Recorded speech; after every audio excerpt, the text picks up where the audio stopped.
Hey guys, this is Jen from ScanNCut Canvas and Scal Help on Facebook.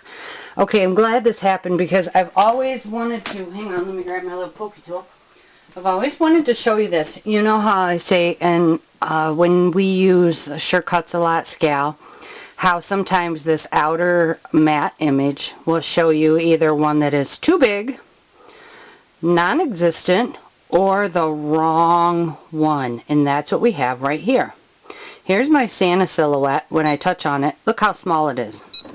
Out here it's gigundous. Well, here I have my 4 orny. Okay, that's my 4-inch ornament blanks that I'm going to be cutting out of acetate right now. But it shows Santa. Oh, look what's there. Okay, so I'm glad it did that because this gives me a chance to show you. Even though it looks like there's nothing there, or it's gigantic, or it's the wrong one, just hit it because it will be the right one. It's just something that Scal does, so make sure that you name it something that you can remember. And right now I'm cutting the acetate, which will go inside the 4-inch ornaments. I have the free 4-inch ornament templates in our files section on our Facebook group page if you all would like to go grab them. I use my deep cut blade. Anything that is tougher than vinyl or cardstock gets my deep cut blade. Our standard blades are so fragile that I will not risk breaking them on anything such as this. So sometimes this will cut through. I have it set at a 2. My pressure is at a -1. But I'll check. I'll come through and I'll pop up the edges.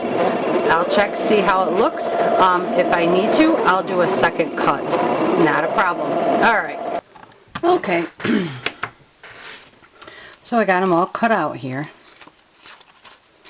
And I also cut out just something else I want to do. So I bring my little, I use the acrylic balls. I get mine from Walmart.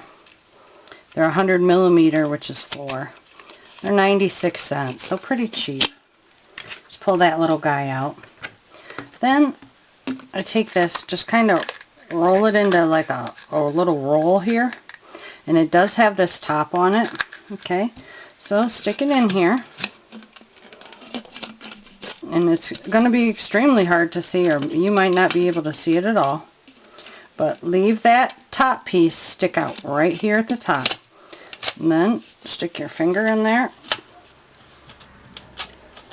And let it float. And of course it just fell right in there.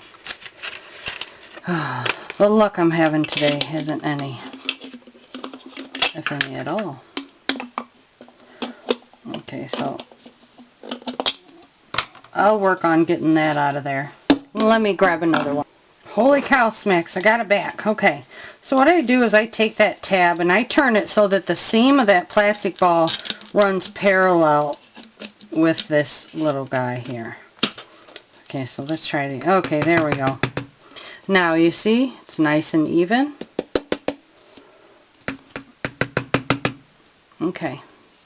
So there it is. Sometimes like this, it'll set crooked until you put your little cap back in there. And you see these two things? I will lay my plastic piece in there just like that so that each side is caught by the other. And sometimes that helps it straighten out and it holds it up a little bit better. Okay, oops. I'll tell you, my day today is just going.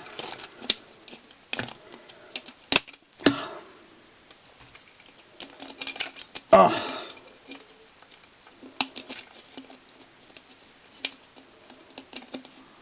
Okay, so it'll sit like that, and that helps keep it up nice and straight.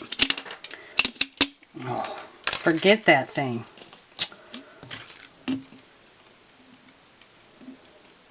Jeez Louise. Okay, so set that to the side. So on these little little acetate things, you can put whatever you want on them in vinyl, and they're straight, so you don't have to worry about curving it or warping it or arching it or doing any of that stuff. Okay, and then this will be left clear, or you can put, you know, like a little bit of, if you wanted to use the polyacrylic, which, let me grab it.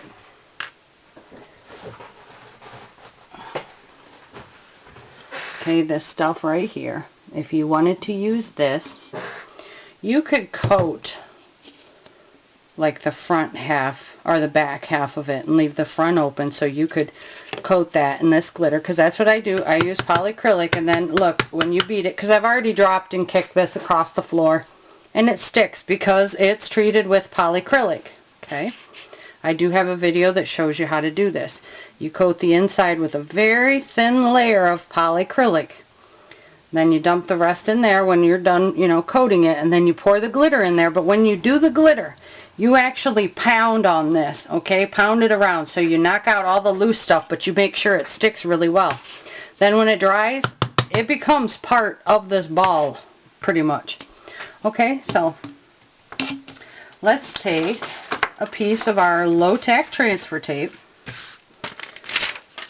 And let's pick up what I have here. This is just going to be something simple. Okay.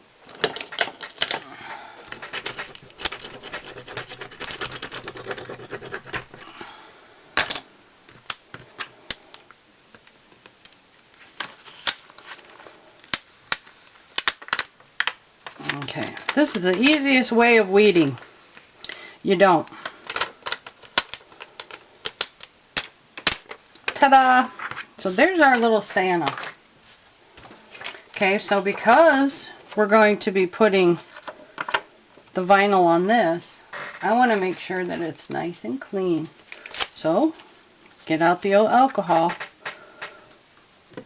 which I hate the smell of. Put it on there. Let it dry. And thank goodness alcohol usually dries really fast. And I have noticed sometimes when it, even when it appears dry, and I have tried to put the vinyl on, the vinyl won't stick. And it's because of a slight sheen that's left by the alcohol. So whenever I do this, I will take a paper towel then and I wipe it off, because yesterday when I was building my little Santa ornament, the Santa cam, I cleaned it off, and sure enough the black, as soon as I tried to put it down, wouldn't stick, and it was because of that sheen that was left on there. Okay, so I'm going to use my grid markers.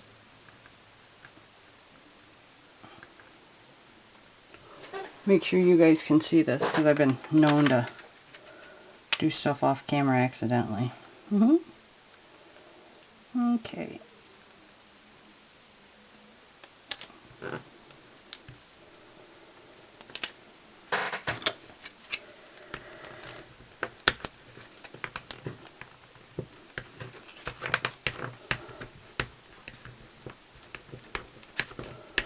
Remember, always start in one place and work out. Don't ever work back in. Okay, so let's see. How'd we do there? Perfect. One tiny little air bubble right near the edge, so let's go knock that out. Put the transfer tape back because it is reusable, and remember, we want to use the yellow when it's directly on the vinyl.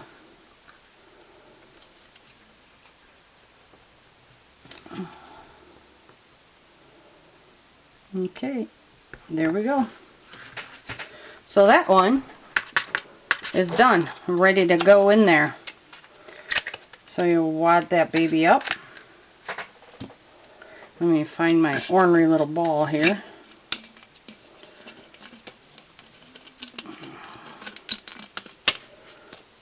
Okay. So there it is in the ball. And I'm going to add, you can add like little snowflakes to it. You can add some words to this.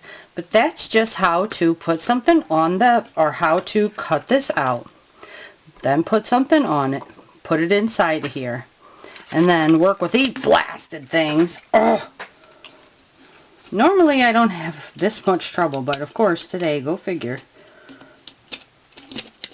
Oh, there, it worked. Okay, so you're going to stabilize it by putting it on there just like that. And then it's nice and straight on the inside, and it runs parallel with your line of your ball. So everything is nice and even. So then the little snowflakes, like I use this snow stuff right here. Frosty Snow, Walmart, $2.50 for this whole big bag. So you put that in there, and then it just looks really, really cute.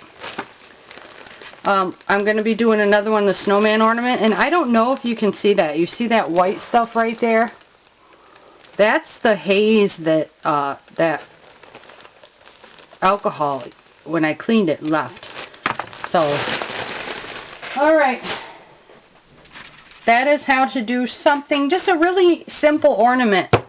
If you just got started doing this, cutting acetate, oh, my settings for this. It was a double cut, and don't be afraid to do even a triple or quadruple cut with this stuff, because the thing is you do not want to cut through your mat, and it is very easy to cut through mats using this stuff. But my first blade setting was at a 2, and my second ended up being a 4.25. Okay, so when, you know, because we're big at looking at your blade and how much sticks out instead of using numbers, actually a lot more of your blade sticks out than this is thick, and the reasoning is because of that low pressure, the pressure of a -1. Alright guys, if you have any questions, come and find me over at ScanNCut, Canvas, and Scal Help on Facebook. The next video I'm going to do, I'm going to address the Santa cam file that I made, because with placing these circles, the center one is really easy to hit with heat to get it to lay flat, but these outer rings, we're going to talk about those because they can be a bit difficult if you're not familiar with how to size files and things like that, and when is appropriate to use the wrapper effect and all the good things that come inside SureCuts a lot. Okay, alright, thanks a lot.